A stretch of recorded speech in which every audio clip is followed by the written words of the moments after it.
the Dallas Cowboys are shooting themselves in the foot. Over the past 2 weeks, they played well enough to win, but have given 2 games away.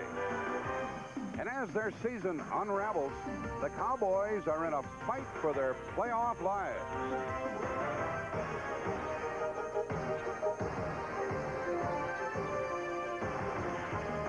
By mid-season, San Diego had played themselves out of the playoffs. And now the familiar look of Air Coryell has given way to the appearance of Al Saunders. Their defense emerged to beat Denver. And now with the return today of Dan Fouts, the Chargers are a team to reckon with.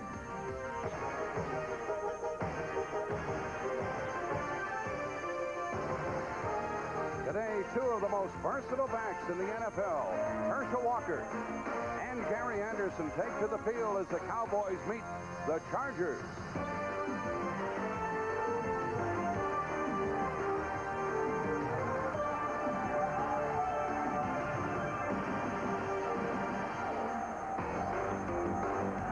What it is, the Dallas Cowboys and the San Diego Chargers. The Chargers have won 2. They're out of it, and the Cowboys really have to win this game when you look at the rest of their schedule.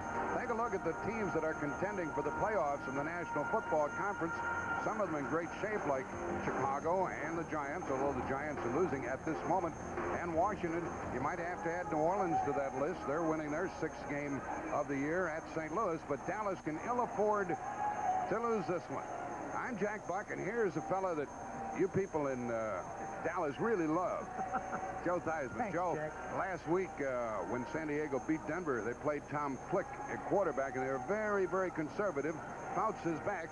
Might we have one of those 50-pass games from Fouts? I wouldn't doubt it. And in talking to Al Saunders, he feels like that the Chargers are going to have to put the football in the air and score points if they stand a chance to beat the Cowboys. Put it in the air, right? Absolutely. Meanwhile, you Dallas fans are going to be disappointed to learn that Herschel Walker is less than full speed. We saw him last night when the team arrived at the hotel, and also watched him during the pregame warm-up. He has a bad ankle, Joe. He does have a bad ankle. I was watching him during warm-ups. There you see him running off the field right at the end of it, but he was hobbling quite visibly.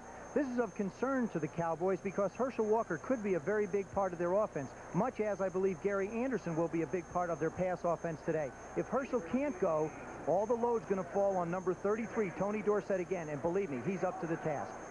Yeah, that's a shame. You lose a fellow like Walker, and all you have is Dorsett. 73 degrees. It's a little bit breezy. We have a sellout crowd and an enthusiastic gathering. And the Chargers have won the toss. They'll receive. They're set to end. We might get a flying start from Gary Anderson, who's back, number 40, along with Kevin Wyatt. And Anderson is the deepest. Septien thumps it to the up man, and that's Kevin Wyatt. He's to the 20, 25. And a rather unthrilling kickoff return, and there goes Fouts back out to the playing field. The tackle was made downfield by Manny Hendricks, by the way. Fouts was out a couple of times with concussions. He's back in today. 4-man line for Dallas: Ed Jones, John Dutton, Randy White, Jim Jeffcoat. The linebackers are Mike Hegman, Eugene Lockhart, and Jeff Rohr. And the deep backs on the corner: Everson Walls, Ron Fellows. These people are looking for interceptions. And Bill Bates and Michael Downs. First down from their own 21. Anderson. They covered him very well, and he got about 3 yards, or no yards. Randy White made the tackle. Here's Dan Fouts with Gary Anderson and Tim Spencer in the backfield. Wes Chandler, Charlie Joyner are the wide receivers. The offensive line: Jim Lachey, Sam Clappin, Don Masick, Dennis McKnight, Gary Kowalski, and the tight end is Kellen Winslow. No gain, 2nd and 10.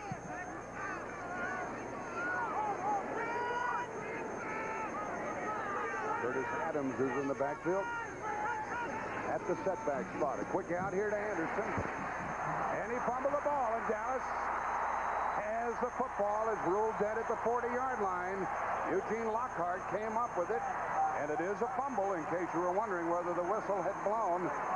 They wanted this matchup, Joe. They got it, but then lost the ball. That's exactly. This is an audible at the line of scrimmage. There you'll see just a quick hitch right at the right of your screen. Gary Anderson takes a couple steps. He gets one-on-one with Bates, makes the move inside. Rohr knocks the ball loose as he hits it, and Lockhart in pursuit makes the recovery. They got the matchup they wanted. They were very close to a first down, but Lockhart came away with the ball at the San Diego 40-yard line. Well, that's what the Cowboys have been doing. This is a great time in a football game to take a shot, to try and get some points on the board. Newsom and Dorsett are in the eye for Pelluer. And Dorsett couldn't get started, and he ran right into the San Diego defense, and Ian and O'Neill made the tackle. Here's the defense of the Chargers. They use a three-man front. Lee Williams, Chuck Ian, and Leslie O'Neill, the #1 pick out of Oklahoma State. Billy Ray Smith, Gary Plummer, Thomas Benson, and Woody Lowe are the linebackers. Ken Taylor, Gil Bird, they've moved these people around. Jeff Dale and Dempsey Glenn, who is a rookie, is at the free safety. 2nd and 9. Crosby on a wing to the left. Renfro to the right. Hill to the left. Rafferty to the center. Pelluer's first pass, and caught by the big tight end Cosby, gets a few yards. And along with Steve Pelluer in the backfield, we have Tony Dorsett and Timmy Newsom, Mike Renfro, Tony Hill, the wide receivers. Up front, Mark Tuinei is now playing the left tackle. Glenn Titensor, Tom Rafferty, Crawford Kerr. He's looking for a Pro Bowl berth. Jim Cooper has reclaimed the right tackle spot, and Doug Cosby the tight end, and it is 3rd and 3. And Herschel Walker lines up in the backfield.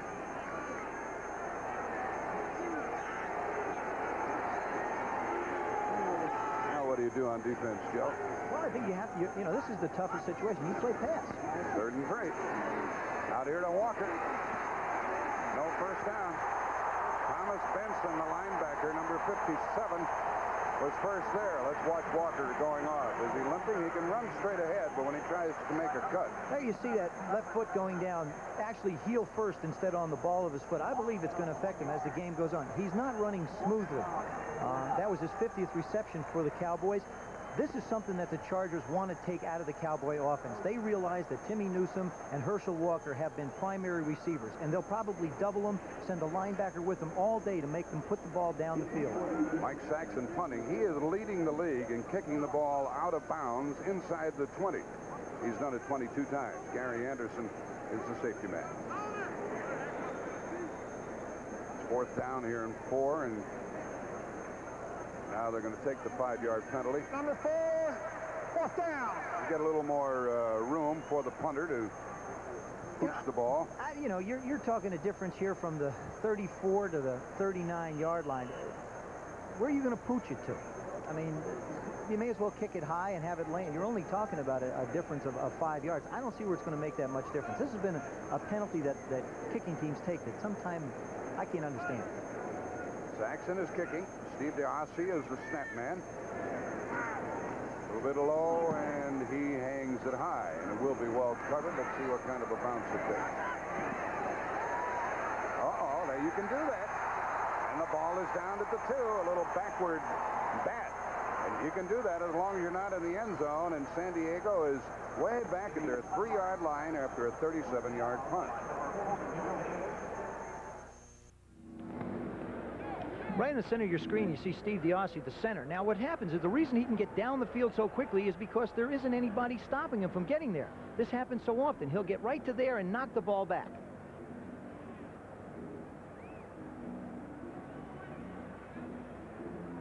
There you see him going down the field, moving to his left, avoids Gary Anderson.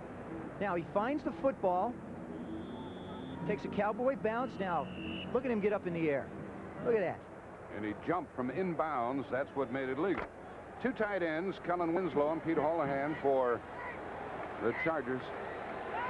There's Vincey Glenn. He has a jaw injury. Is being taken off the field. He is their free safety, the rookie. From the 3, the running back Anderson out to about the 5. That was Spencer, the big fullback, 227 pounds. Ran into Dutton and White. Charger problems? Well, in '85, their offense was #1. Look at it now. Their defense is about the same. Little wonder they've won only 2 games. Pounds. Ran into Dutton and White. Charger problems? Well, in '85, their offense was #1. Look at it now. Their defense is about the same. Little wonder they've won only 2 games. Well, it really is. I mean, they just have constantly made mistakes. They've gone through a lot of injuries. In talking to Dan Fouts earlier in the week, he said that we've had to change so much because of the injuries, particularly to our backs.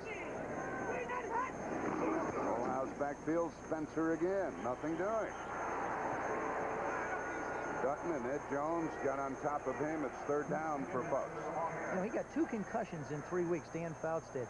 In talking to him, he said it was like a halo almost around the top of his head of constant pain. And this is really his first action back in 3 weeks. Not only is Dan Fouts curious to see how he feels, but Al Saunders is keeping an eye on how he plays as well. It is third down and 7. Trumaine Johnson, the third wide receiver, is in the lineup.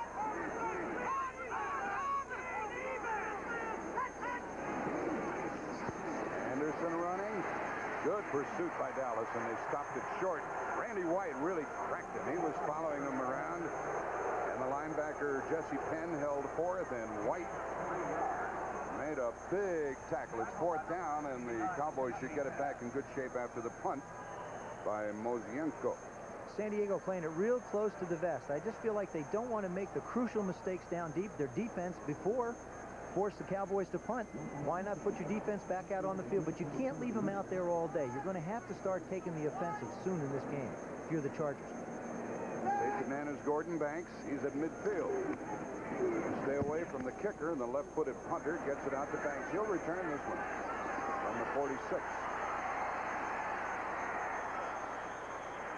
They got about 8 yards on the return, and the Cowboys take over for the second time. That was a 45-yard punt, 7-yard return, tackled by Gary Plummer, and here are some scores for you. The games that were played at 1 o'clock Eastern time. Mozienko liked that kick, didn't he? Miami leading by 10 in the fourth quarter at Buffalo. Cincinnati winning big as they try to catch Cleveland. Ball at the 46 of San Diego. They set with Newsom and Cosby in motion. A power play and a big run by Dorsett. Big run by Tony. He got off the mark there. He did get off the mark, but he got a great block by Tom Rafferty on Ian up the middle. And the 34 is the key. Right up the top, the left of your screen, you see Tom Rafferty is the center. Chuck Ian is the nose tackle for the. You'll see him take a side. He sets him up. Crosby comes in and lands him, and Dorsett comes in for the big pickup behind him. Herschel Walker comes back in, 2nd and 1 at the 37.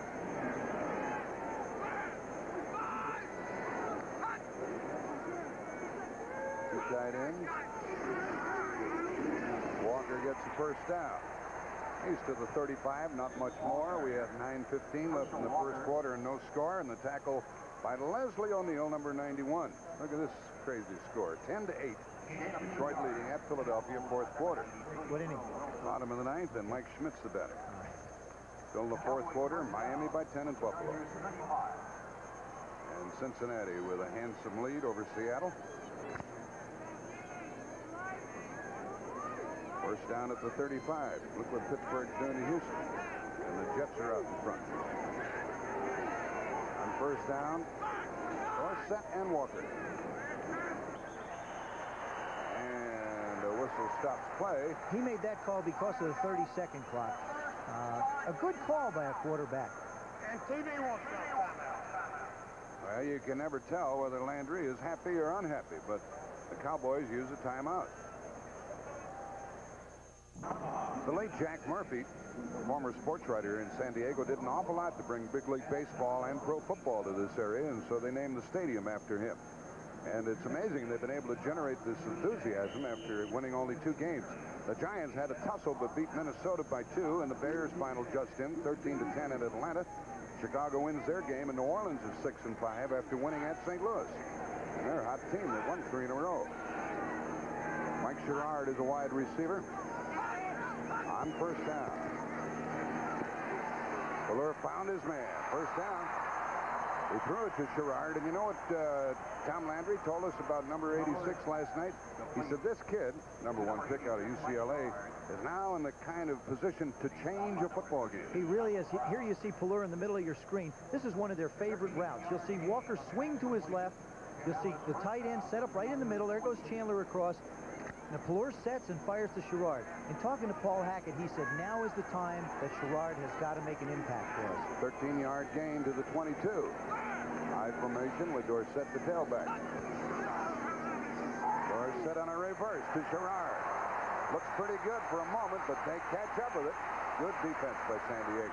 Out of bounds near the 20. They really feel like Thomas Benson, the linebacker, got over there. He did, and they really feel like they have to get his hands on the football. He's so quick. He looks like a giant beanpole. He's all arms and legs. There you see him lined up at the wide receiver position. Takes that step to get the cornerback off. Makes his return. Now, Tony does a nice job. Now, watch. Pelluer could have did a little bit more. That's a quarterback block. I mean, you can't expect too much. And the pursuit of the Chargers. I mean, you can't expect too much. I mean, quarterbacks, we're only supposed to get in the way. 6'4", 208. You can do better than that. The linebacker's a lot bigger, Jeff. Second down. Finish. Let's listen.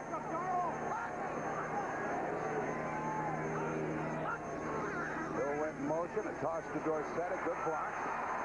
And a good tackle at the 15-yard line by Chuck Ian, the nose guard, number 78.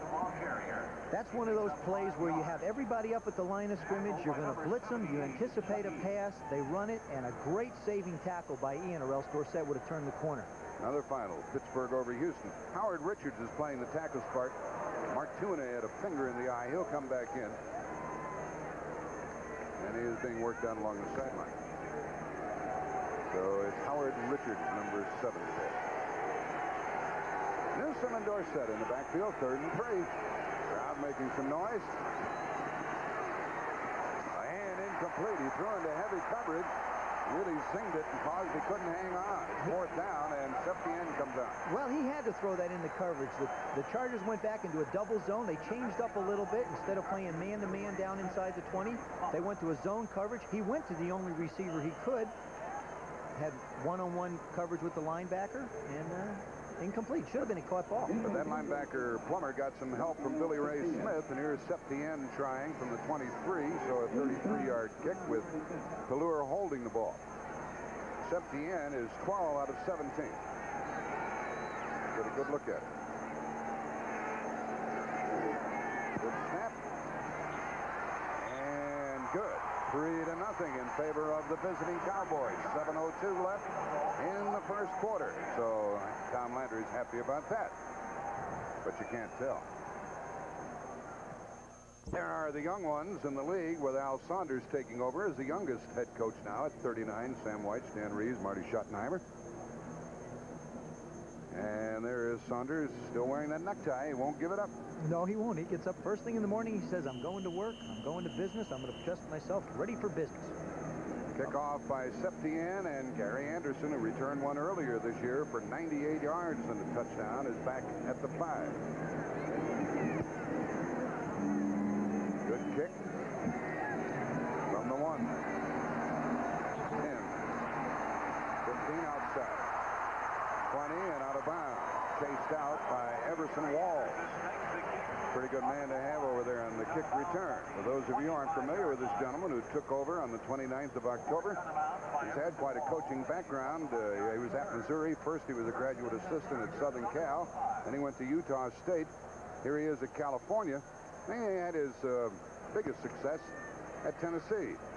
And he was appointed by Alex Spanos, the owner of the Chargers, and now he took over for Don Coryell.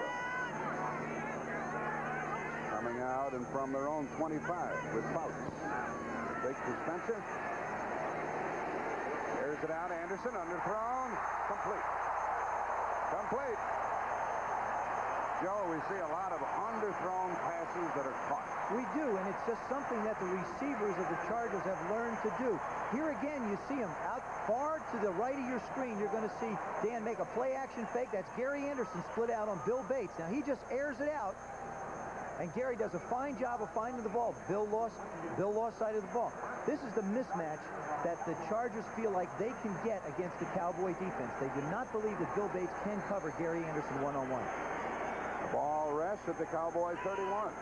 Full house backfield with the tight end Holohan in motion.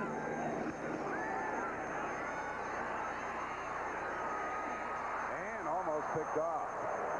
Trying to get it downfield to Chandler, and Fellows almost walked into it. Fouts might be a little rusty. He is a little bit rusty. I don't think he's in his total rhythm. That time he tried to force the ball. The offensive line's given him the time. They've only given up 16 sacks this year. He kept those feet going, didn't he? He keeps those little pitter-patters moving, I'll tell you that. Speaking of Fouts' feet, Randy White told us last night that he watches the quarterback's foot before the snap of the ball, and that's his takeoff signal. A lot of quarterbacks will take a false step before they start to run. Quick snap that time, and Anderson taken down for a loss. Jim Jeffcoat was unblocked. Well, not really. Jim Lachey tried to turn him inside. Gary Anderson felt that he got too much penetration upfield, and now he wanted to reverse his fielding. You just can't do that against the Cowboys. Their pursuit angles are so disciplined, you're not going to be able to cut back successfully that deep in the backfield. 5:30 left in the first quarter, 3-0 Dallas. A loss of 5. Vince Albritton comes in. Manny Hendricks, 6 defensive backs for the Cowboys. Tremaine Johnson, the 3rd wide receiver. 3rd and 15.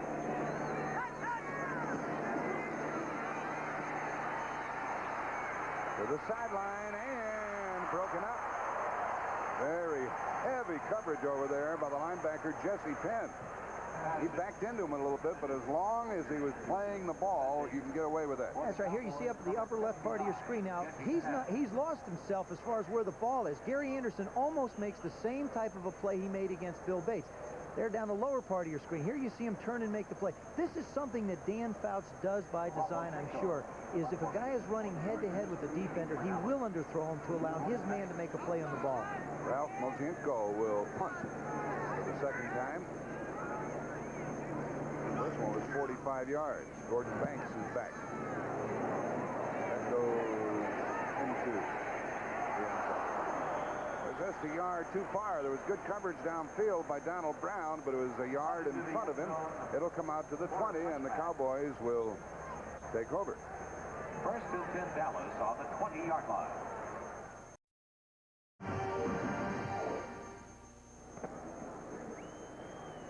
X-ray. Who wants to buy an X-ray of Vincey Glenn's jaw? He's on the sideline. The pictures come out very quickly, and so Donald Brown has to go in and play the right corner. He is a rookie, and Gil Byrd moves from the corner to the free safety spot.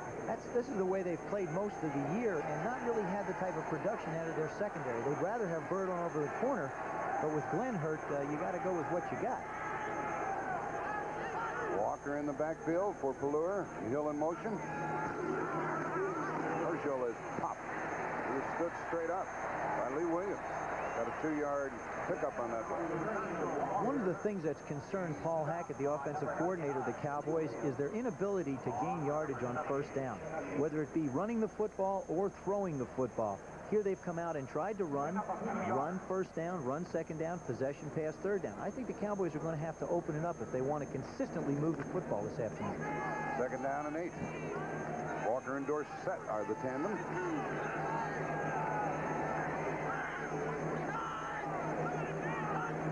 Now Timmy Newsom is back. Newsom back in there. Good fake by Pelluer. Steps up and runs and taken down. He gained a couple. Plummer, number 50, tackled him, the linebacker. 2-yard gain. Pelluer has an average of 7.5 yards per run. He does, but you know, as a defensive team, if you can make the other team's quarterback run, that is not the way that he's going to beat you. Pelluer's going to have to beat the Chargers with his arm and with his head, not with his legs. He has a tendency, which youth will do for you, is I can run the football, so he just takes off on an impulse. He's going to have to settle down a little bit back there. 3rd down and 6.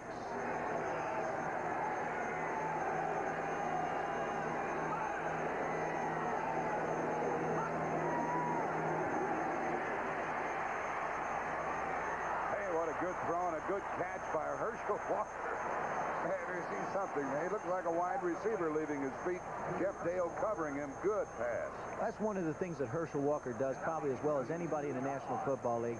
Here he is at the lower left part of your screen. He comes out of the backfield. He's one-on-one on a defensive back. Pelluer does a nice job of sitting in the pocket and makes the throw. Look at him leave his feet. Got it over Jeff Dale, the safety man. And you'll notice how he didn't quite allow that left ankle to hit the ground. As the day goes on, it may loosen up, but right now it seems to still be bothering him a little. Sherrard checks in. He and Tony Hill are the wide receivers. Dorsett, the tailback. Pretty good fake to Tony.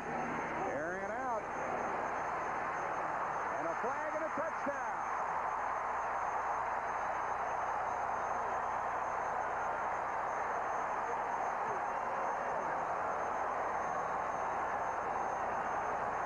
Some Dallas fans are here, and that's 68 yards to Mike Sherrard. With a good fake by Pelluer and Dorsett, which helped to set it up. A lot of times it's the running back's fake. There you see Sherrard. Now he's just going to run a post. He just flat out runs Donald Brown. This is the thing the Chargers did not want. They don't want to get Sherrard isolated on Donald Brown. There you see he hits him early, but great concentration to keep an eye on the football and then take it in. He is a man that the Cowboys are counting on to start to emerge at this point of the season. We told you that Glenn was out. Bird had to leave the corner, go to the safety spot. They put in the rookie Brown out of Maryland, and he was burned. Burned Brown. Septien with the extra point try, trying to make it 10-0. 3-2-4 left in the first quarter. We're holding. That's good. Septien has been perfect all year long. 32 out of 32. Let's watch that play. There's Pelluer, makes the fake. Dorsett does an excellent job of carrying it out. There you see the secondary come up to try and get Tony. Now he does the only thing you can do as a quarterback when throwing the ball down the middle is put a lot of air underneath it and give your man a chance to run under it. Here's the offensive coordinator of the Dallas Cowboys. He's happy about that. Just to the left of your screen with his head down, that's Paul Hackett. He's talking to Tom Landry, checking out and see what other kind of things he can come up with. He's changed this Cowboy team. He's changed the personality of their play calling. I think the Cowboys have always been an explosive type of an offense. He has actually put a little bit more of a controlled passing game in, as well as keeping the explosive nature. The third down pass to Herschel Walker set up the touchdown pass. And this, he's lent a little balance to a little more balance to the Cowboy attack. Really an overbalance. Normally you won't see your backs catching that much of a percentage of the passes, but what's amazing is if you look at the top right of your screen, 10.4 yards per catch by the backs. And that third down possession catch by Herschel Walker keeps that average right up. Septien kicking to Anderson from the 10.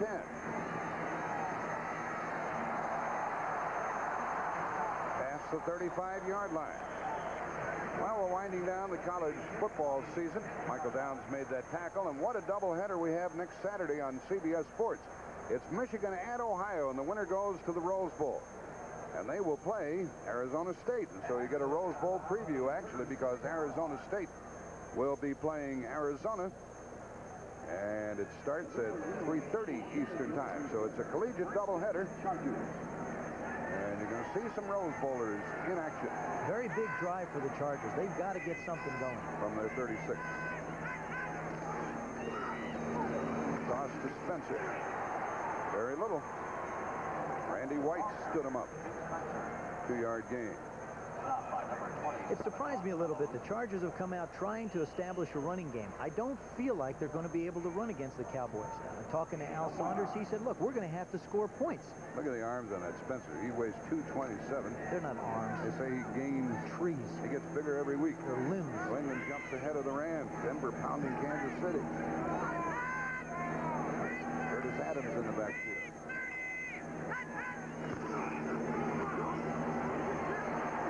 Broke a couple of tackles. He's short of the first down by about 3 yards. Curtis Adams running with it. They had Anderson split out. That's the versatility of Gary Anderson. That's exactly right. And what that formation is doing for the Chargers, it is allowing Dan Fouts to make audible calls at the line of scrimmage. That time you heard him make an audible call. That was a draw play to the back. He also has another audible in there where he can throw a quick hitch to Gary Anderson or to Chandler on the other side. So that formation is going to be one that Dan is going to control the tempo of how the game goes.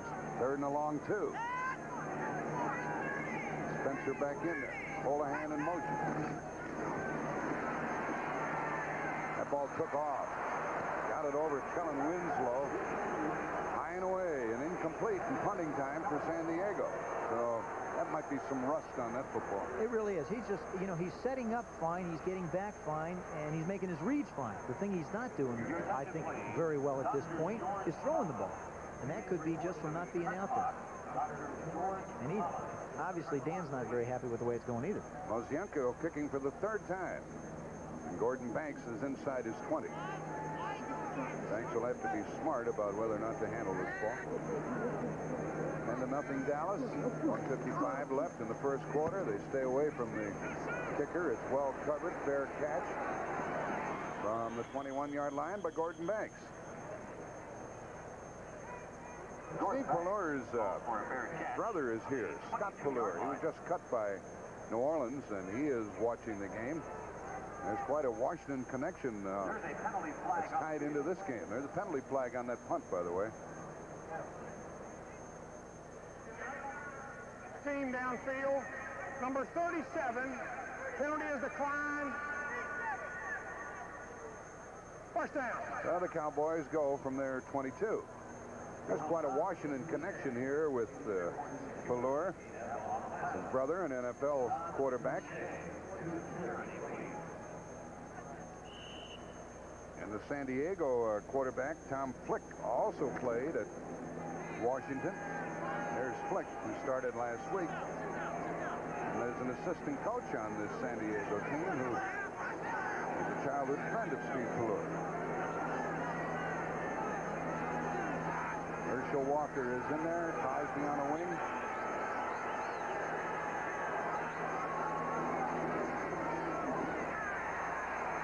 Herschel broke a couple. Had to work hard to get out to the 25 for 3 yards. Gil Bird came up and tackled him. There's Pelluer, and here is how he is associated with Tom Flick. Flick was the quarterback at Washington. He's off to the left, or he's off to the right, and then Steve Pelluer came along. And before Flick, it was Warren Moon at Washington. They have had a history of not good quarterbacks, but great quarterbacks at the University of Washington. So those two, Flick and Pelluer, were together in junior high, high school, and college. Tom Flick's excited to be back in football. He was out of it for a year, and he's just happy to get the chance again. We see Robert Levette in the backfield, 2nd and 7. Flag down. Pelluer out about the 28, short of a first down. We'll check the flag. Don't do that. If you're a quarterback and you're heading out of bounds, run out of bounds. That's illegal motion by the Cowboys. They was one of those new fancy formations, and he just didn't give the guy in the backfield a chance to set up. And Levette, who started in motion, the ball was snapped as he started forward. If they decline the penalty, it's going to be 3rd down and about 5. Now we're going to have offsetting penalties. Tom Dooley, the referee.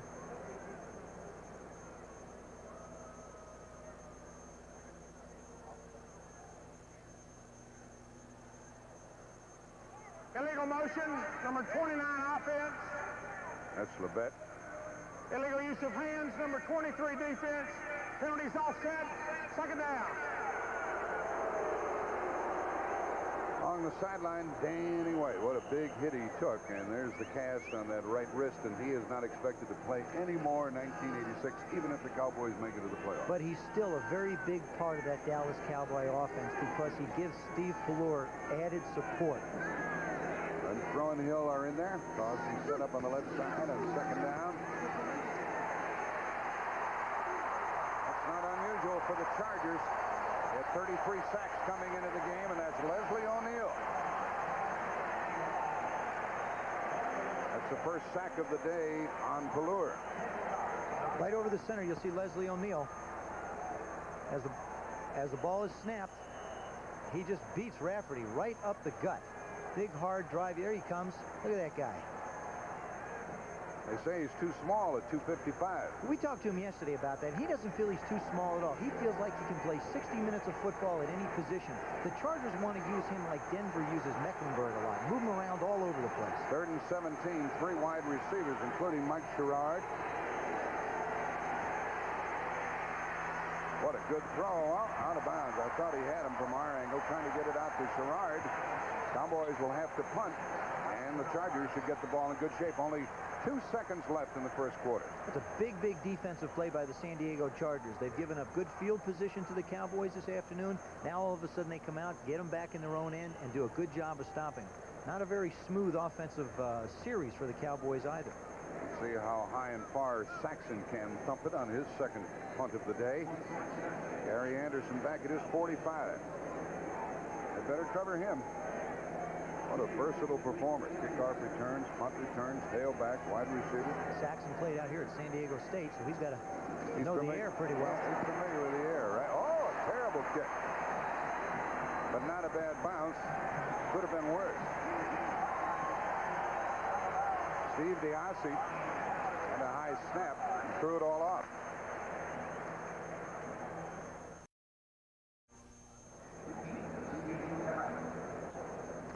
saw the Coronado Bridge and San Diego Harbor. Now we're at Jack Murphy Stadium. This is not one of the loveliest places to live in the country, one of the loveliest in the world. Yeah, I was just going to say, it may not be in the country, but definitely in the world. And you people who had that cold blast in the Midwest and the upper Midwest can appreciate the conditions out here. New England ahead of the Rams. And the Raiders well ahead of Cleveland in the first quarter. That's our score here, 10-0. You know, in the last 2 football games, the Chargers have had 44 rushing attempts per game and averaged 134.5 yards. And I think that's because of Tom Flick, although now they've come out in this football game and run the ball more. There's that formation. Gary Anderson up the top of your screen. Here comes Too Tall to say hello to Fouts. He says, welcome back. How's your head? Who did what? Ed jumped offside. Big Ed Jones, 6'9". I used to hate to play against him. Is he having a good year? He's not having the kind of year I think the Cowboys would like him to have. He's played better in the last few football games, but he's such a big guy and such an easygoing, natured guy that sometimes he gets out on the football field and it takes him a little while to get going. They'd love to see him come out of the chute excited right in the beginning, but he hasn't quite played that way. There he was, you know, going to get a jump on everybody. He did. 1st and 5. Spencer and Adams, and there's Adams, blocked by Spencer. And good pursuit by the Cowboys and Eugene Lockhart, number 56. Now Jeffcoat gets into it with some of the people. We just started the second quarter. Joe Theismann, Jack Buck with you from San Diego. First down, Dallas had 4 in the first period, and San Diego only 1. They have only 3 running backs on their roster: Anderson, Spencer, and Adams. It's 2nd down and 4. There's that formation again. Gary Anderson split up top. Split off to the left, Chandler to the right. Joyner in the slot. Joyner. Not Joyner. The tackle by fellow Don Joyner. And Joyner, by the way, now goes over 12,000 receiving yards. That's some figure, isn't it? He's not very fast. He's not very fast. And talking to Al Saunders, he's the kind of guy, he's the man that just makes plays for you. And Dan Fouts and Charlie Joyner have such a rapport and have played together so long that for Dan, he has said before, Charlie Joyner is my security blanket. First down at the 27. Spencer in the backfield. First down pass.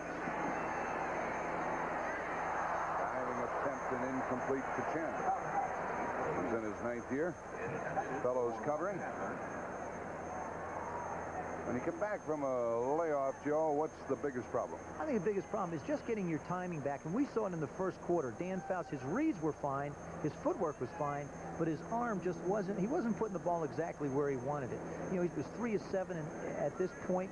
It looks like now he's starting to get a little more zip on the ball, starting to throw it where he wants to. I think as this game goes on, he's going to feel more and more comfortable. Jesse Penn is in the lineup. Vince Albritton, Manny Hendricks for the Cowboys. Quickie batted in the air. Tried to get it out to Chandler, and it was knocked down. I think Jeffcoat got a hand on it. Jeffcoat at 6'5". That's right.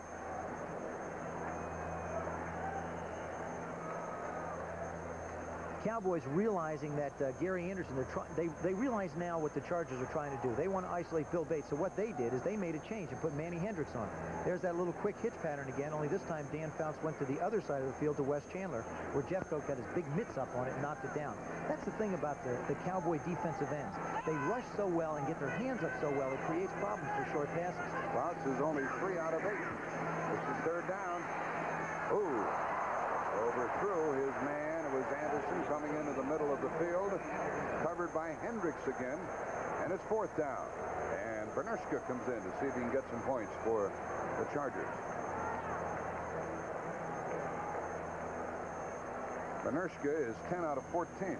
You know, it's also a defensive, it is also when a change of philosophy. When you've run the ball so much the last 2 games, now all of a sudden you start to go back to throwing it. Not only does the quarterback have to make an adjustment, but the rest of the football team has to make a mental adjustment. The center is Dennis McKnight. The holder is Moshenko. And the kick is no good. So it remains 10-0. On on the miss by Benerska. He usually pops those through, but he didn't this time. On that last field goal attempt by the Chargers, there you see Everson Walls, who's not really putting a lot of pressure. Here is Kellen Winslow, who's responsible for blocking him. They realize that coming from this side, Michael Downs has been the big kick blocker. He comes across and knocks him. He really nailed him, too. That hurt. From the 27.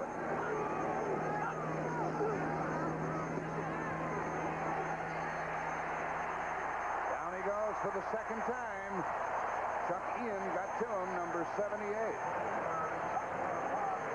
He was thinking about running, wasn't he? Well, they covered him. Yes, he was thinking about running. Actually, what he's trying to do is he's trying to create a situation where he can run to throw the football. Pelluer doesn't necessarily want to run just for the sake of running. There's the fake to Dorsett. Now you'll see Ian beats Rafferty, makes the, now, in the grass. Whistle blow right now. There you see the referee put him down. By the way, Mark Tuinay is back in the lineup at the left tackle spot for the Cowboys. That was a loss of 8. Dylan Renfro. Still in motion, reading the defense. Toss to Dorsett.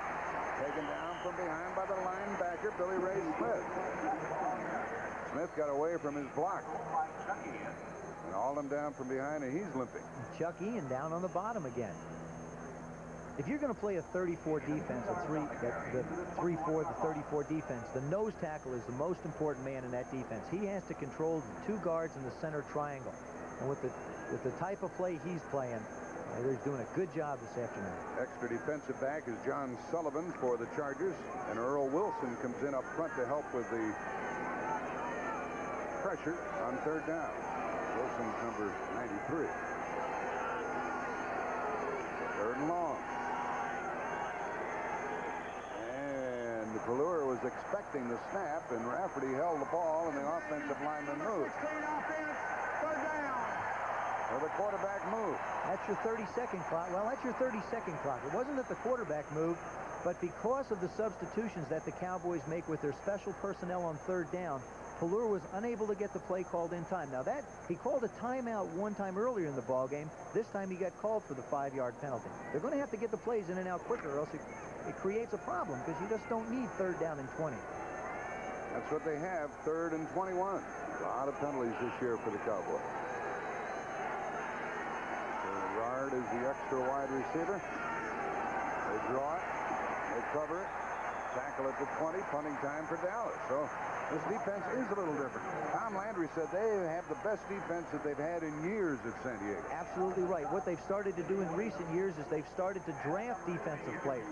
Back in the early 80s and late 70s, they felt that they needed just a few players on offense to put them in the Super Bowl. So they just said, the heck with it. We're not going to draft defensive guys. They just went for the offensive people, and it caught up with them in time. Now they're starting to get back to play good defense. Anderson's inside his 40, waiting for this punt from Saxon, which is his 3rd of the day. Pretty good one. Anderson all the way back to the 28. Good tackle. He's knocked down at the 45-yard line. Fowler made the tackle, 52-yard punt. Before that game, on a doubleheader Sunday on CBS next Sunday, Green Bay against Chicago. Green Bay won today, and they're getting a little better week by week. The Bears also won. Minnesota lost to the Giants, and they play at Cincinnati. Some very attractive lineups and matchups. And then, of course, the second game of the doubleheader on CBS. The Dallas defensive lineup remains intact. Here's a give to Anderson. And no gain. Sam Clappin got out there with the block, but Ed Jones made the tackle. I really believe that the Chargers are just doing it for the sake of doing it. And that I mean by running the football on 1st and 10. They have gotten no yardage all afternoon trying to run the football in that area, and they wind up 2nd down and 10 almost every time. They're going to have to start to mix it up on 1st and 10 to take a little pressure off of Dan. Anderson has carried 4 times, minus 3 yards, so they're stopping him in cold fashion. 2nd and 10. Anderson is split left. And Fouts is buried. That's the first time they have sacked him. Dan doesn't have much mobility, never did have, and it's going to be 3rd and long. Well, they like to rush him up the middle. There you see, he calls an audible here. He wants to throw that quick hitch again to the outside. He sets up. Actually, he's trying to go to Walker down the field, and there you see the pressure coming around from outside. They like to try. They know Dan's going to be in the pocket, so they have an area to focus to. Jones and Hegman got to him. Most quarterback sacks, the Giants are the best, and Dallas has caught them. We don't know what the Giants did today. You can see these winners are all winning teams up there with the sacks, with the exception of San Diego. Tremaine Johnson is the 3rd wide receiver for the home team. 3rd and 18. Anderson way short of a first down, and time for the Chargers to punt. They misfired on a field goal the last time they had the ball. They have to punt now, and the Cowboy defense is good. It is, man. A lot of times people criticize the quarterback for throwing a little dink like that and expecting him to run 18 yards for the first down. But I think it's smart football because the percentages of picking up 3rd down and 18 are not very high. You get Gary Anderson the football, he could run 18, 20 yards, so it's a good call. Now they're in the tempo of the football game. They're letting their defense play football, and the offense is not making mistakes. Mosienko with his 4th punt. Gordon Banks is inside his 20. 8:55 left in the half. 10-0 Dallas. Trying to kick it away from Banks. He should let it go. He does, and it's going to be downed inside the 10. Everybody did the right thing, but on a good punt by Mosienko, the Chargers have him pinned back at the 7-yard line, a 48-yard kick. Well, when the kick returner does a good decision, he got to the 10-yard line. There's a rule. You shouldn't field a punt inside the 10. He lets it go. The cover team gets down the field. Everybody did what they had to, and Mosienko put the ball where it should have been. Here's an interesting young man, only 24 years old, right there in the middle, Jim Mora Jr. His father is the head coach of New Orleans. They beat the Cardinals today. And he is a very good friend of Steve Pelluer, who's quarterbacking for the Cowboys today. It's his best friend. I bet he's not today, though. The ball at the 7.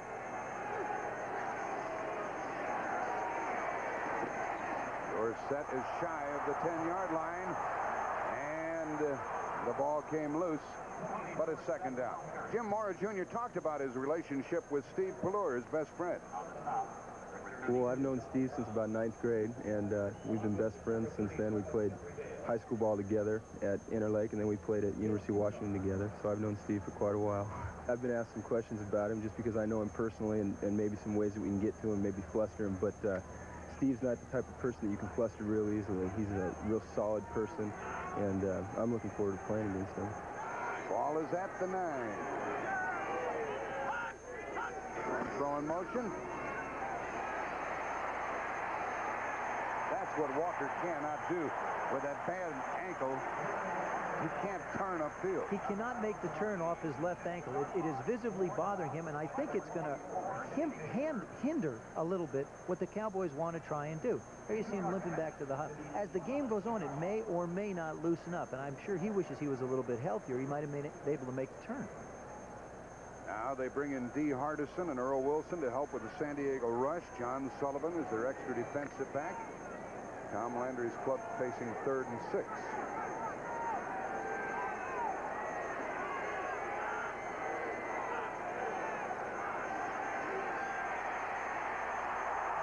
That is ruled a fumble. Leslie O'Neal got there, number 91, but the Cowboys got it back. It was not a forward pass. That Cooper on the bottom. O'Neal made the hit.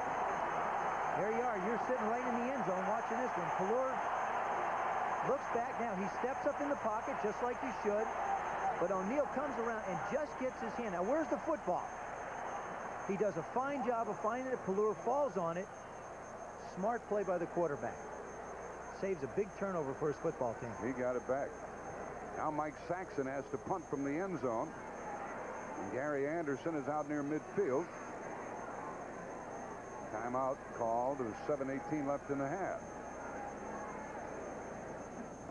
There is Saxon. He'll have to get rid of this one in a hurry. Getting the snap from Diassi.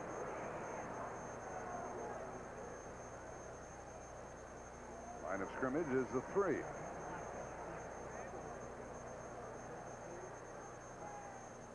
I don't know what they're trying to square away here.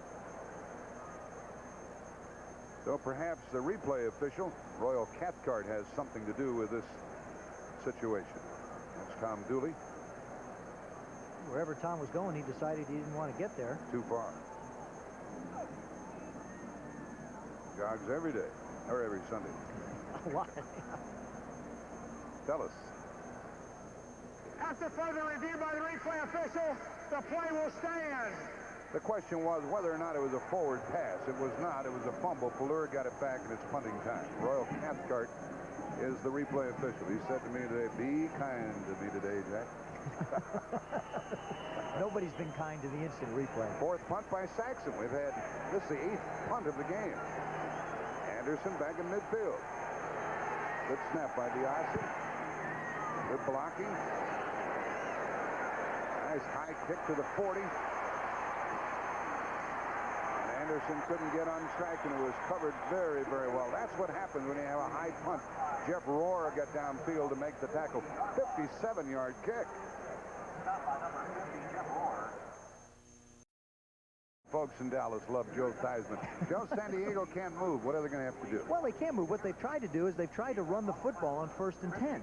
And I don't believe they can. I don't think they're going to be able to run the football against the Cowboys. If they've going to have a chance to get some points on the board, it's going to be throwing the football, particularly on 1st and 10. You quarterbacks are all the same. Love to put it in the air. What can I tell you? Throw the ball. Throw the ball. 6:57 left in the half. 10-0 Dallas. First down. Chargers at their 47.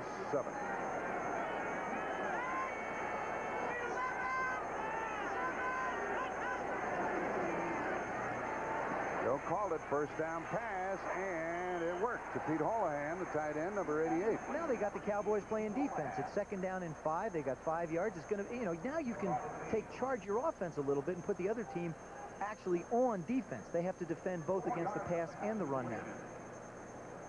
Here's New England ahead. And the Rams playing them tough, and the Raiders pulling away from Cleveland. Here it is 2nd down and 6. Cleveland score make the Cincinnati fans happy. Curtis Adams, Barry Anderson in the lineup for San Diego. Quickly out here to Chandler. First down to the 40. How do you stop that one? Well, you don't. I'll tell you why. Because that formation, as we mentioned earlier, here's Chandler. It's just a simple hitch. Dan Fouts is audibling at the line of scrimmage. Everson Walls falls down. That's why Chandler was so wide open. And he's a great runner with the football. But that formation, by splitting Gary Anderson out and Wes Chandler on the other side, you put pressure on Bill Bates to cover Anderson, Everson Walls to cover Chandler, and you let Dan Fouts make decisions in read. That's why his presence back in the game is so important. At the Cowboy 40, number 40 Anderson. Boy, there's that first down run again. They have it covered, don't they? Well, that time they tried to come up on the quick count and catch him off guard. But still, the Cowboys play that flex with such discipline. And by I mean flex, they play the one defensive lineman closer to the ball, another one back off the ball. Everybody's responsible for a gap. Somebody missed Jeff Rohr. He made the tackle. Ernie Zampese calls plays for the Chargers. In talking to Al Saunders, he said Ernie runs the offense totally and entirely, and I'll guarantee he's happy to have Dan Fouts back. He said he's the best. 5:10 left in the half. Manny Hendricks, Denzel Britton are in. Don Smerrick in to help with the rush. Anderson lost it with Hendricks covering. Manny Hendricks, a rookie out of Utah. Hey, just there's don't see Anderson, and he's not having a very good day, not having a typical day. No, he's fumbled once. That time he had the ball get out of him. He made a couple of nice catches, but you just don't see Gary Anderson lose the ball that frequently. You can see that the Chargers only 9 yards rushing. We have had a 33-yard field goal by Septien, 68-yard pass from Pelluer to Sherrard. San Diego missed a 44-yarder by Benershka. It's 10-0. And it's 3rd and 11. Blitz is on. Picked it up pretty well. Flag is down. Jump ball. And incomplete to Chandler. Into double coverage, Downs and Fellows. Why does Dan Fouts throw into double coverage? Very simple. I think he realizes the Cowboys were offside. He's got a free play. Now here you see this is the way the Chargers have made a living. There, Chandler almost gets his hands on the ball. That's the way they lost. The Cowboys lost to the Raiders last week. That's right. Just a big jump ball. There, West goes up for it. He's probably the best in the National Football League at going up and taking the ball away. Third down. The call was against Randy White offside, and it stays third down, 3rd and 6 now. That's the difference between a veteran quarterback and a quarterback that hasn't played a lot of games. You realize you get a free down, go for the touchdown. Throw into heavy coverage. So what? If it's intercepted, it's null and void. If it's a touchdown, you refuse the penalty. Good point. 3rd down, 6. Blitz is on again. They pick it up again. Pass underthrown, 1st down. And it was Chandler coming back to get it. They came back to the same pass play that we saw Gary Anderson drop earlier, except this time he went to Chandler instead of Anderson. He spun walls around. He did. 19-yard line. 4:46 left in the half. That penalty really hurt him. It allowed a 17-yard gain on that throw. Well, they've been, they've got like 75 coming into this game. This is how they've lost 4 of their football games: turnovers and penalties, and they will be the things that jump up and bite you as the season goes on. At the Dallas 19. Jermaine Johnson is the wide receiver. 1st down run, Spencer. Kick down near the 16-yard line. Spencer. 3-yard gain. Not by number 54, Randy White. There have been 4 penalties against the Cowboys today with no turnovers. This last one a crucial one, because if had not, it would have been an incompleted pass. The Chargers would have been forced to punt or else try a very long field goal, and the Cowboys would have been back with the football. Now they're still on defense. Joyner is out. Chandler and Johnson are the wide receivers. 2nd down and 7. Inside the 20, they are potent. Holohan in motion. Short into the zone and caught by Winslow. 1st down. A one-handed grab by Kellen Winslow with Jeff Rohr trailing him. Kellen Winslow has been one of the premier tight ends in the National Football League. Of course, last year, he got hurt. Now he's coming back. His knee's getting stronger and stronger. There you see him at the right of your screen, run a little inside move, outside move. Does a fine job. Great catch. 1st down and goal at the 7. He's an old friend of ours, played at the University of Missouri, been in a lot of banquets where he has been honored. He's a wonderful kid. Is he big? Oh, 250. This is his 8th year, 6'5", 250 pounds. And he's their movement man. Can he block? He's blocking right there. And Spencer goes over.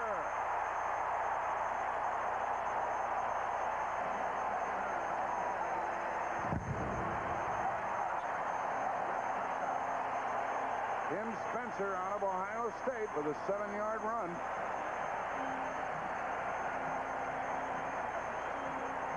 Kowalski, Winslow, McKnight, Masick, they blew it open. They really did. There you see, he just makes the handoff, and then Spencer just follows those big horses right through. And perhaps that's because San Diego threw on 1st down on this drive a few times. Well, also, they come out with a quick count, and it keeps the Cowboys off guard. It's been something that a lot of people have done. When we played as a Redskin, we used to play the Cowboys.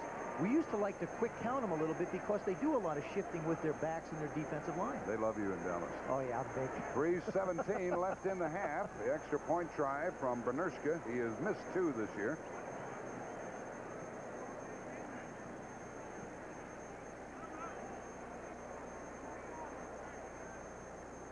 And we have a discussion amongst the officials.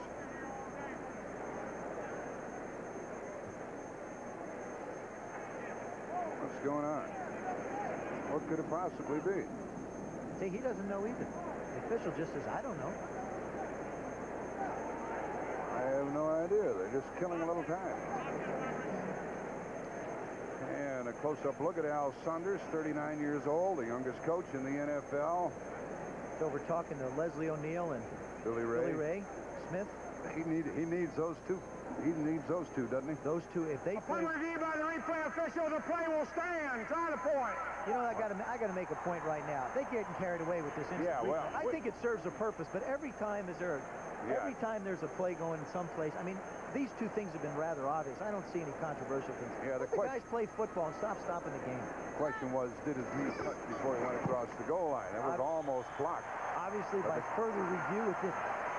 I think the referee was a little angry. We have 3:17 remaining in the half, and it's 10-7 Dallas. There you see, watch the guard, which is right here in the center, clear the way for Tim Spencer as he comes through. Right through there. Chapman and Masick. Look at that. That's a lot of humanity going up through there. Now you see him lunge for the line, for the goal line for the touchdown. They weren't sure. As you see, he gets tackled. They're not sure whether his knee hits the ground before the ball gets in the end zone or breaks the plane. It broke the plane. And the ball broke the plane. I think the referee was a little irritated when he said the play stands, as if to say, ah, shucks.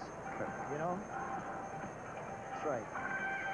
3:17 left in the half. You know, with the Giants winning today, and they did, coming from behind at Minnesota, these Cowboys can ill afford to blink and lose a game out here. They can. I mean, the Cowboys, you know, they're a football team that's struggling right now. They've got a new leader in Steve Pelluer, and they're really looking for something to hang their hat on. Offensively, they've made a lot of mistakes. Defensively, they're playing fairly well. Mozienko kicks it off, and the line drive is taken by Darryl Clack. He had a pretty good burst of speed out across the 25-yard line. And the Cowboys are going to have to try to move the ball. Doubleheader next Saturday. Michigan and Ohio State. Rose Bowl encounter at Ohio Stadium. CBS Sports. The ball at the Dallas 27. Dylan Sherrard are the wide receivers. Pelluer to Dorsett. Bouncing outside. Lowering the shoulder. Getting some yards across the 35. I have to chuckle at myself when you find a fellow like Dorsett who's somewhat in the background this year. How good he is. How good is he? He's been one of the premier running backs in the National Football League. The Dallas Cowboys want Tony Dorsett for at least 3 more years, hopefully more, and I know he wants to be there. There is another back in football I don't think that could make the cut that Tony Dorsett just made. He came to a complete stop, jumped to his left, and picked up 8 yards, just totally outrunning the defense. He is really a special kind of a football player. 3 minutes left in the half. Second down in the yard. Crosby leading the play. And a first down rush by Dorsett. 2-yard gain. There's Spouts waiting to get back into the lineup. He has been in the league for a long time. This is his 14th year. That's not so long. Started growing that beard when he was a rookie. Started growing that beard back what? You like him? I think Dan Fouts is a classic. You can take away, you know, the yardage that he's thrown for and all the records that he holds. The thing that impresses me so much of Dan Fouts is his ability to lead a football team on a football field. He's totally in charge when he's out there. First down at the 38. The boys going to have to open it up here. Pass. Good fake again, but double coverage, and it is broken up to Sherrard. Brown and Bird were there with Vincey Glenn out of the lineup. They're trying to pick on Brown again. They know he's out there on the corner, and the Chargers made the switch. There you see Brown at the right of your screen. You see Bird coming over. Now Brown starts to trip a little bit. That could have been real close to interference. The ball actually gets into Sherrard, and Bird knocks it away. You're right. I wonder if the official had a good look at that one. Sullivan checks into the defensive backfield of San Diego. Earl Wilson is in up front. 2nd and 10. 2:13 left in the half. 10-7 Cowboys. Sherrard in motion. And that's a fumble. And a good pickup. Leslie O'Neal caused another one, and it looked like Tuanay who came with the ball. This O'Neal could be the rookie of the year. Looks like a motorcycle rider, and he gets up. You'll see him on the right of your screen. Pelluer goes back. Now, there he comes right out of your screen. Just as Pelluer starts to throw, he beats the block, gets the ball, and bang. Tuanay after the ball. 4th sack. Number 1 by San Diego. And he majored in personnel management at Oklahoma State. He is managing Pelluer today. He's managing some personnel in the Cowboy backfield, I'll tell you that. He started today with 6.5 sacks, has a couple now, 8.5. And Dallas is -7 yards of offense this quarter. And it is 3rd down and 30. What are you going to call? Call the coach, ask him what he wants. 4-man rush. Screen pass. Typical Dallas call. Short of a first down, obviously. Plummer made the tackle. And Tony Dorsett. Got a flag down back there. I think they're going to call roughing. Really? That'll be a first down if that's true. I mean, against the quarterback? Yep. Roughing the quarterback, that's a first down.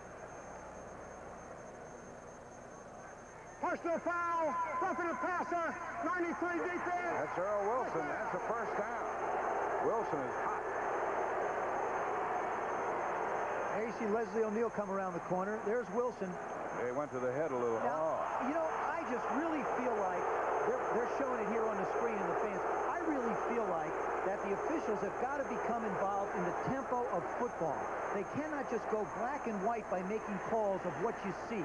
This same referee called that one against the Cardinals in Montana last week. That was terrible. I mean, the man's off balance. He's trying to catch himself. There's no malicious intent. I absolutely do not agree with a call like that. And I just think the officials have got to get into the flow of the game. There was no harm intended there. It was a part of football. I'm sorry. Say what you mean. I'd love to protect the quarterback, but gosh, you can't put him in glass cages back there. The ball's at the 39. Crowd is hooting and hollering, and they sack him again. Lee Williams. Sometimes you get those guys mad, and it gets worse. That other play was 3rd and 30. Then the screen pass, short yards, and Dallas would have had to punt, but then the penalty. 1:46 left in the half. Cowboys have called timeout. They want to regroup a little bit. I don't blame them. That's a 10-yard loss. Remember the fellows who used to pressure the passer out here? Fred Dean and Big Hands Johnson. Louis Kelcher. Louis Kelcher. Those mountains. Now you got O'Neal and Earn and Lee Williams.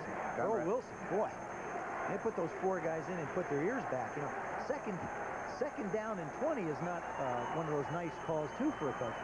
They'll either come out with a draw or probably a screen again. I don't think Tom wants Pelluer standing with that football back there too long. In the NFL today, they will cover the resignation on the part of Don Coryell. He said he wants to coach some more. He's turned down a couple of college offers that were tentative. I think at this point in time, I think he wants to get back into professional football, and there are probably some places in the National Football League where... You folks to see something good today, you might see Conrad Dobler fight Brent Musburger at halftime. he probably hit him already before the open.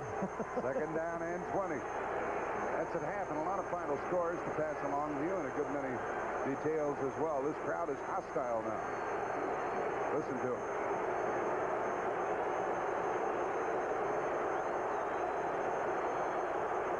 Second and 20.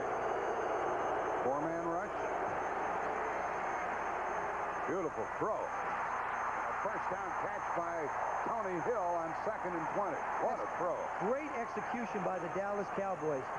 Talking to Paul Hackett, he said Tony Hill is the man that we go to in our spread formation. Now, when they refer to spread, that's this formation you see right here. Right over Ken Taylor. Well, here he steps up in the pocket. They block everybody, backs and linemen. Makes an excellent throw right over Ken Taylor's hands. 26 yards.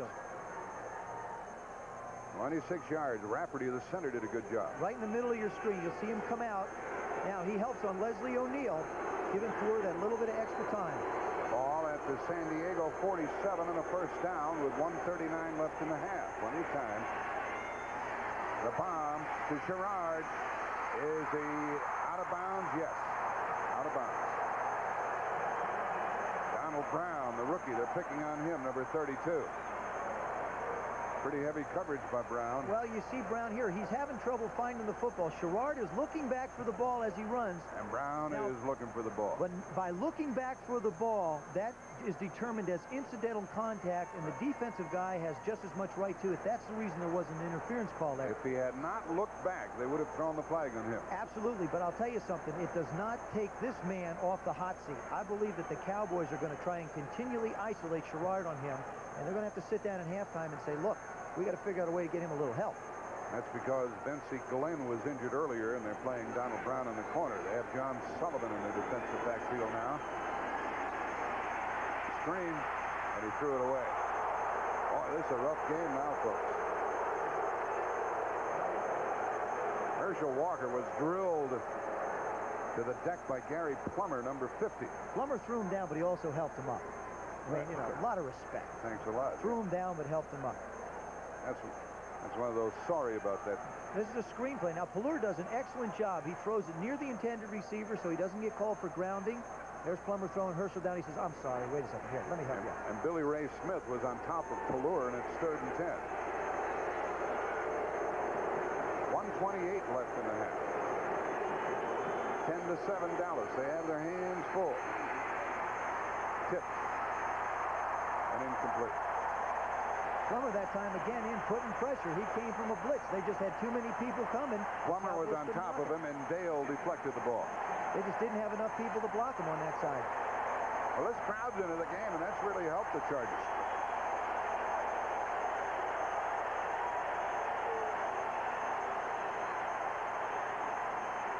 This will be the 5th punt by Saxon, so you can see the Charger defense has held forth here despite the early 10 points. Touchdown pass to Sherrard, field goal by Septien. Anderson waits for the kick inside his 15. High in the air, well covered, fair catch. Fumble. And Dallas has the ball with 1:13 left. The play's dead, back at the 25. Vince Albritton got it. Number 26 on the fumble by Anderson, is having a terrible day. Allen just gets away from him. Here you see he never really sets himself. He signals for the fair catch. Now the ball takes a funny direction right there and goes right through his hands. He's trying to be careful. Somebody else trying to make the play. Seaver's trying to make the play. Can't get it. Albritton did. So all of this, you have to look back at that roughing the passer penalty a while back. Again, we talked about the Chargers got a touchdown because of a continued drive by a penalty by the Cowboys. Now here the Cowboys have an opportunity because of a miscue and a continuing penalty. At the 24. 1:13 left. Cowboys have 1 timeout remaining. That's all. End zone and overthrown. Tony Hill made a couple of moves, and that kept him from getting deep into the end zone. Again, you see who they're working on, Donald Brown. I mean, it's only the, a minute and 7 seconds to go in the half. There he is up in bump and run coverage right on Tony Hill's nose. He gives ground. Is that a smart thing to do? It is, because he's got inside help, but this is not a smart thing to do. He gave up the outside. Birds on the inside to protect him. Now, that ball, that would have been interference had the ball been catchable. But the ball had passed so far over, and the official's determination, he couldn't get it. 2nd and 10. Renfro, Sherrard, and Hill are the wide receivers. Double wing formation for the Cowboys. Not much pressure this time, and over the middle and inside the 15 by Sherrard. First down. Sullivan covering, number 33. And the clock stops with 57 seconds left in the half. Cowboys use a timeout. And they have no more. They have no more. It's Tom Landry trying to figure things out. 11 yards. The ball is at the 13. There's a pressure catch by Sherrard. There you see how important Danny White is to this offense. Tom's talking to Paul Hackett upstairs in the booth. You got Pelluer on the left of your screen, Reggie Collier with his back to us, and Paul McDonald to the right. And all the quarterbacks standing around, they want to know what's going on. I think also, the 2nd and 3rd string guys, they know that the camera focuses in that area too, so they like to get over there. And there's the head coach, Al Saunders. You saw Paul McDonald earlier. He'd been with Cleveland and Seattle. And now he has just signed with the Dallas Cowboys, and wearing number 14. A lot of the reason why he signed also is Paul Hackett had Paul McDonald in Cleveland. He wanted somebody who was fairly familiar with the system, so there wouldn't have to be a lot of a learning process. So a very integral part of why Paul McDonald's joined the ball. He's a left-hander. Left-handed quarterbacks bother you? Never bothered me. Left-handed punters did, though. Left-footed punters. Yeah. I mean, if you were coaching, is it strange to have a southpaw? I don't think so. I think they have, they become adaptable. Most coaches are right-handed, so it's really up to the quarterback to make the adjustment more so than the system or anybody else. So, and he's played on both sides of it, so it shouldn't bother him. All of this goes back to that penalty earlier, plus the long pass downfield to Hill. First down at the 13-yard line. 3-man front, 4-man rush. Quickie out here and out of bounds at the 10. On a little swing pass to Dorsett. Good read by Pelluer. There you see the decision. The Chargers decided to rush 4 and drop 7 back in coverage. He went right to the underneath man. Dorsett going out of bounds. Accomplished 2 things. You picked up 3 yards. You also stopped the clock. Very essential when you don't have timeouts. Big point for Dallas. They're without Tom Rafferty. He has a hyperextended knee, and Brian Baldinger is in there at the center spot, number 62. It's 2nd down and 7 at the 10. See the time remaining, and the Cowboys lead by 3. Chargers want to prevent the touchdown. They're blitzing, and he had to cough it up, and it's incomplete, out of bounds. They were really coming after the quarterback Pelluer that time. That makes it 3rd and 7, 48 seconds remaining. Pelluer rushes to the sideline. What I've noticed, the defensive backs of the San Diego Chargers do not watch the football. They keep an eye on the receiver, allowing an underthrow or a ball even close, allowing the receiver an opportunity to go up for the ball. I wouldn't be surprised if they try and put like a fade or a very similar pass that we just saw to one of the wide receivers against the cornerbacks of the Chargers. Dallas is only 1 out of 7 on 3rd down in obtaining a 1st down. And it is incomplete. Tried to get it to Newsom. A very awkward angle.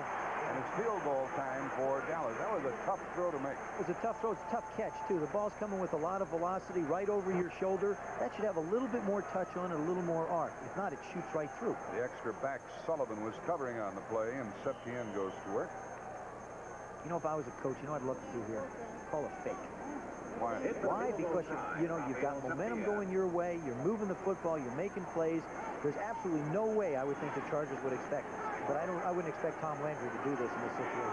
28-yard try. Pelluer holding, so they have a good setup. Good snap. Line drive. Kick is missed. Boy, that's rare for Septien. A very good snap, and he just whacked it and missed it. Before, if the Chargers had gotten the ball back with 1 minute and 46 seconds to go, I would have thought they would have tried to drive down the field. In this instance, I think what they have to do is realize they're only 3 points behind. Don't give up a ball. Cowboys can't stop it, so you go in at halftime down 10-3. You'll see his left foot. He flat missed it. Yeah, I thought he slipped with that front foot, the left foot. He did not. It planted there. What he did, as soon as he kicked it, he knew he missed it, and he just went up in the air and went down on the ground and said, oh, my goodness. That's a rarity for Septien from 28 yards.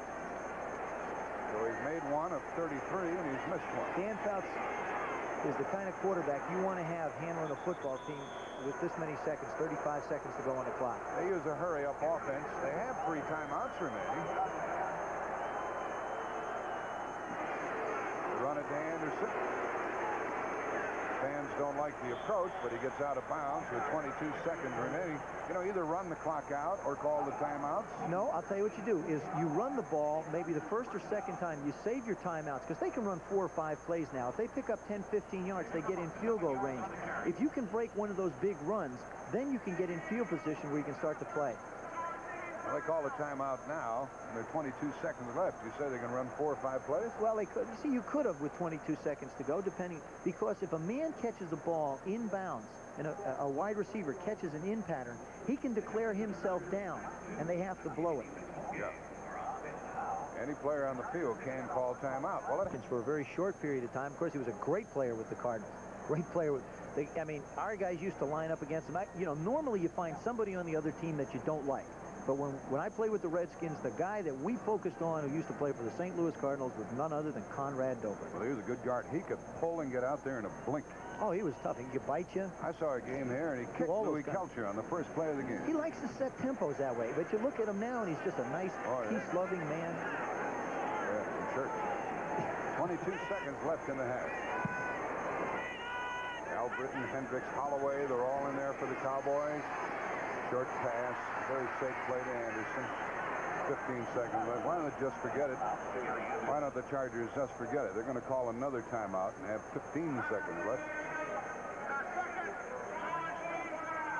They have 1 timeout left. A doubleheader next week should be very interesting. Here are the matchups.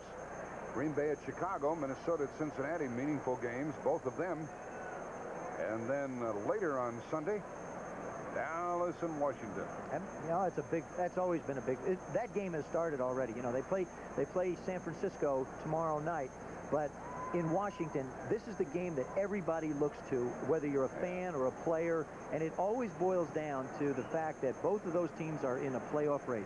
Well, I picked San Francisco tomorrow night, and Dallas had better not be thinking about Washington here today. They have their hands full. I'm not picking, to be honest with you. Come on, stick your chin out. No, I'm not going to stick my chin out. I just think it'll be a good football game. I happen to believe though, for the Redskins, that their remaining schedule, which we'll look at later on, is probably tougher than anybody's has to play. They go into Denver, they go into Philadelphia, they got the Giants and the Cowboys left.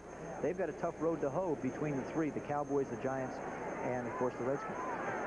One timeout left for San Diego, 15-second remaining in the half. This is that interception ball that all the coaches want you to throw, and fortunately for Dan, he got sacked. Ed Jones got to him with 10 seconds left. Second sack of Fouts today. And now they're going to start the clock again, and let's all go to the locker room, fellas. I think it's a wise decision. Yeah. I think San Diego's just going to let the clock run down. After the sack, they stop the clock, and then they reset it, and they let it run. So we're going to halftime with a 10-7 score, and the Cowboys expected to be better off here. They had a terrible second quarter. Dallas will receive the second half kickoff. They enjoy a 3-point lead at the intermission, 10-7.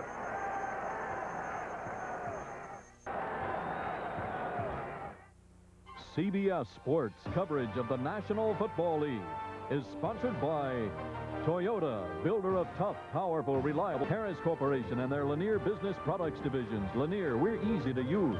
And by RCA, technology that excites the senses. Amway presents the Walter Cronkite America's Cup Report.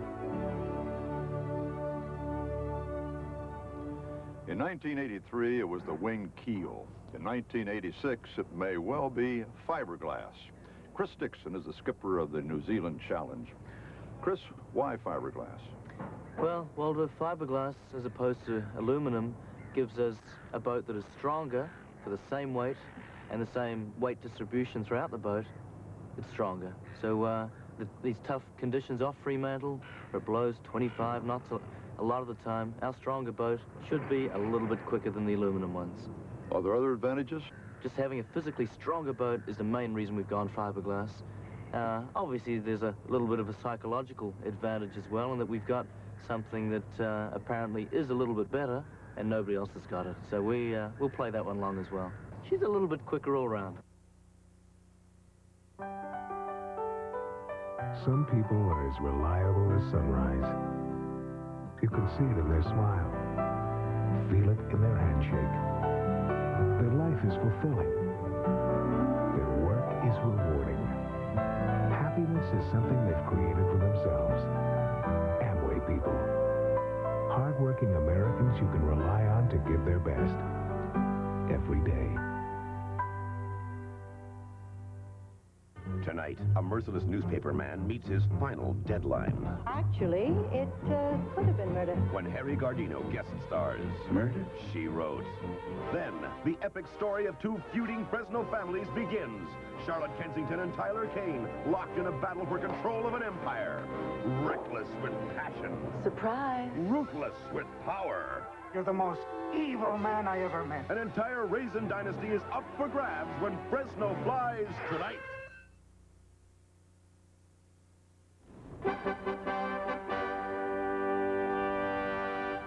Tag team wrestling indeed with Conrad Dobler and Dan Dierdorf. I'm surprised that your buddy Jack Buck would take a shot at you like that. I'll take that up with him in St. Louis tomorrow. Hey, Dan and Conrad, nice to have you. We get some unofficial word on the Bulls. And for folks down in Dallas, they, of course, are interested in what the scene looks like for the Cotton Bowl. Well, it could be a dandy. The Southwest Conference champion, Texas A&M, with a one-game lead, will be playing either Ohio State or Michigan, the loser of next Saturday's confrontation.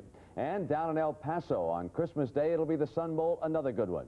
Washington, the Huskies will play either Alabama or LSU. The winner, of course, would be the Sugar Bowl, and either Alabama or LSU will come in and play the Huskies. In the Gator Bowl, unofficially now, it looks like Stanford against Clemson. These are from our bowl sources. Hey, how about the way Leslie O'Neal has played for the San Diego Chargers? Jimmy the Greek says he's a Rookie of the Year, and we'll believe him on the way he played. The New York Giants come away with a win today, and for Cowboy fans, well, that's not the best of news. Now, let's take a look at this, Dan. How about Wade Wilson? Yeah, Wade Wilson had to come in for Tommy Kramer, who injured his thumb. Here we're going to see him hit in the corner of the end zone, Anthony Carter. And that gave Minnesota a 20-19 lead. And Phil Simms brought them back here.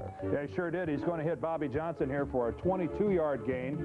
Later hit Johnson for a touchdown pass. And Phil Simms, all in all, a good day. Here's the winner. Raul Alegre, right down the middle. What a day he had. Up at 5 field goals. And the 33-yarder right there turned out to be the difference in the game, and the Giants continue on their path toward a possible division title. New Orleans, the surprise team, aren't they? 6-5, 16-7 over the St. Louis Cardinals.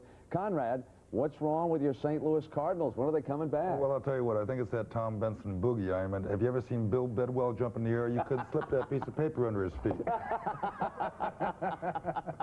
All right, here are the standings in the NFC East. The Giants, the Redskins, of course, going on Monday night against San Francisco. Dallas chasing those two teams at the top. The Chicago Bears, well, they hung tough in the second half. They left Mike Tomczak in at quarterback, and he did the job while Jim McMahon watched, and it was Dave Archer going out of the game. Danny? Yeah, he's going to leave the game on this play right there, sacked by Singletary, and then really popped by Richard Dent, and he separated his shoulder.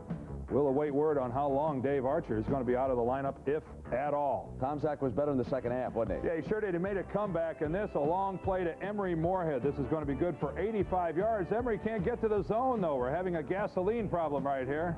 Running a little low, he gets caught 1 yard from the zone. Atlanta is a fourth straight loss in that one. Detroit in dramatic fashion. Eddie Murray field goal. And it was from 40 yards out with 12 seconds to go. That won that game. Green Bay a winner, 31-7 over the Tampa Bay Buccaneers. Phil Epps caught 4 passes for 77 yards and 2 touchdowns. NFC Central standings this way.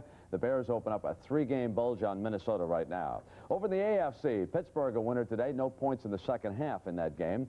Cincinnati, they are 7-4, and they beat the Seattle Seahawks. The Seahawks are in full retreat. Boomer Esiason, 1 touchdown and an interception. Miami comes from behind. Danny Marino was great today in the second half. 39 completions, that's his career best. 4 touchdown passes in that game. Now, these games are working. New England over Los Angeles, 16-14. Jim Everett playing for the first time for the Rams. He has thrown 2 touchdown passes in that game. His first touchdown pass was called incomplete. An instant replay changed it. The receiver was down in the end zone. It was a good change, and Everett with 2 touchdown passes. Indianapolis and the Jets. More bad news for the Jets on the injury front. Mark Gastineau out, a sprained left knee. Do not know how serious that injury is. The Los Angeles Raiders looking impressive today, 17-7 over the Browns. And Denver shooting down to Kansas City Chiefs, 31-7. Gerald Wilhite has scored twice, once on a 70-yard return of a punt. And we do have some sad news, especially for you folks down in Texas, because this is about a great old quarterback who is so familiar to all Texans, Bobby Lane. Now, he's the Hall of Famer who led the Detroit Lions to those 3 NFL titles back in the 50s. And unfortunately, he's reported to be in critical condition this afternoon. Officials at Methodist Hospital in Lubbock, Texas, say that Bobby, who is 59, underwent surgery yesterday to stop hemorrhaging in his lower esophagus. We're going to come back now with Conrad Dobler and Dan Deerdorf. We're going to take a look at Don Coryell right after these messages from your local stations. Do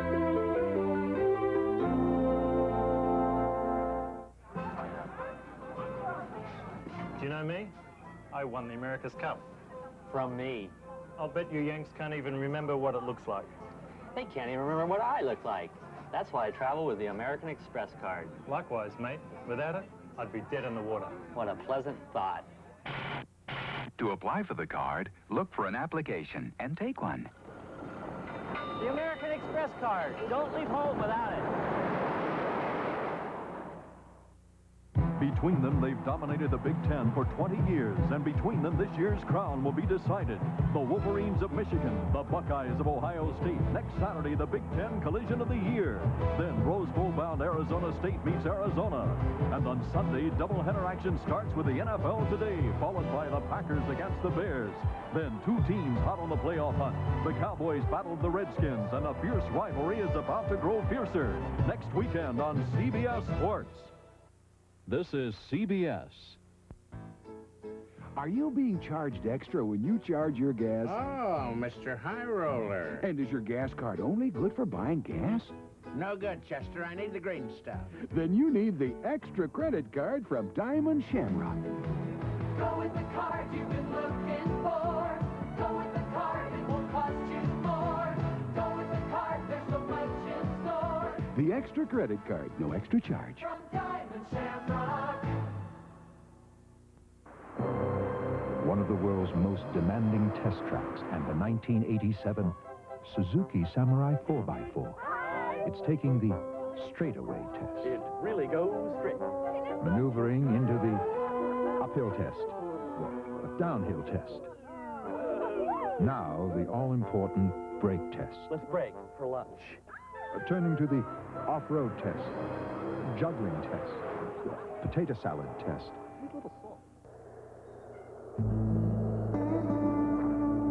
Look, I'll be seeing you around, okay?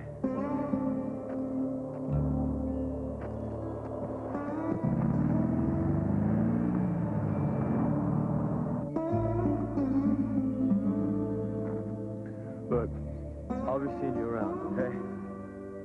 Is it love, or is it Memorex?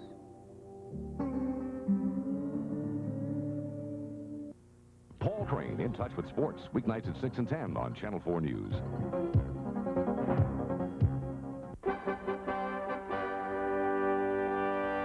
Fans out in San Diego certainly remember the days when your Chargers were the most explosive team in the NFL. They were known as Air Coryell, but then 3 weeks ago, Don Coryell stepped out as coach, and Will McDonough discovered this week that it wasn't easy for Coryell to walk away.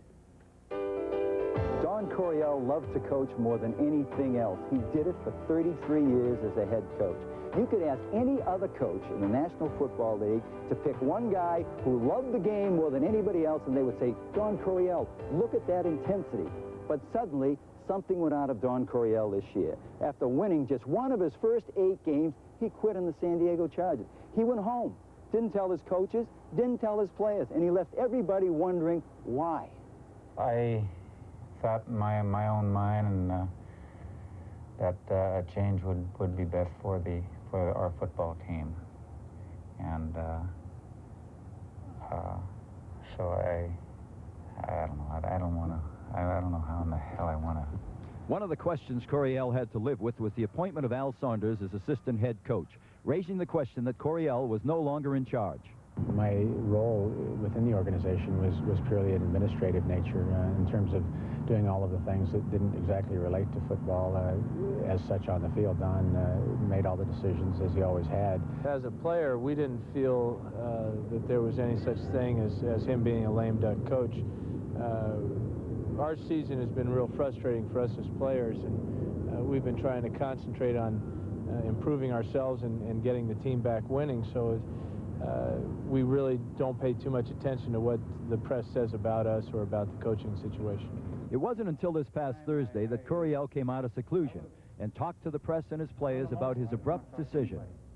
I thought the only thing that's important is for the team to concentrate on the coming game, and all distractions should be eliminated.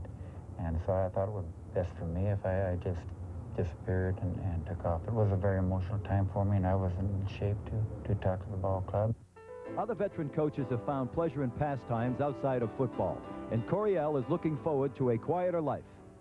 I have a canoe that I haven't used since I've been to San Diego. It's 9 years now. I want to get out in that canoe, and I want to go on some lake and throw in our sleeping bags and paddle down to the end of it and camp where no one else is.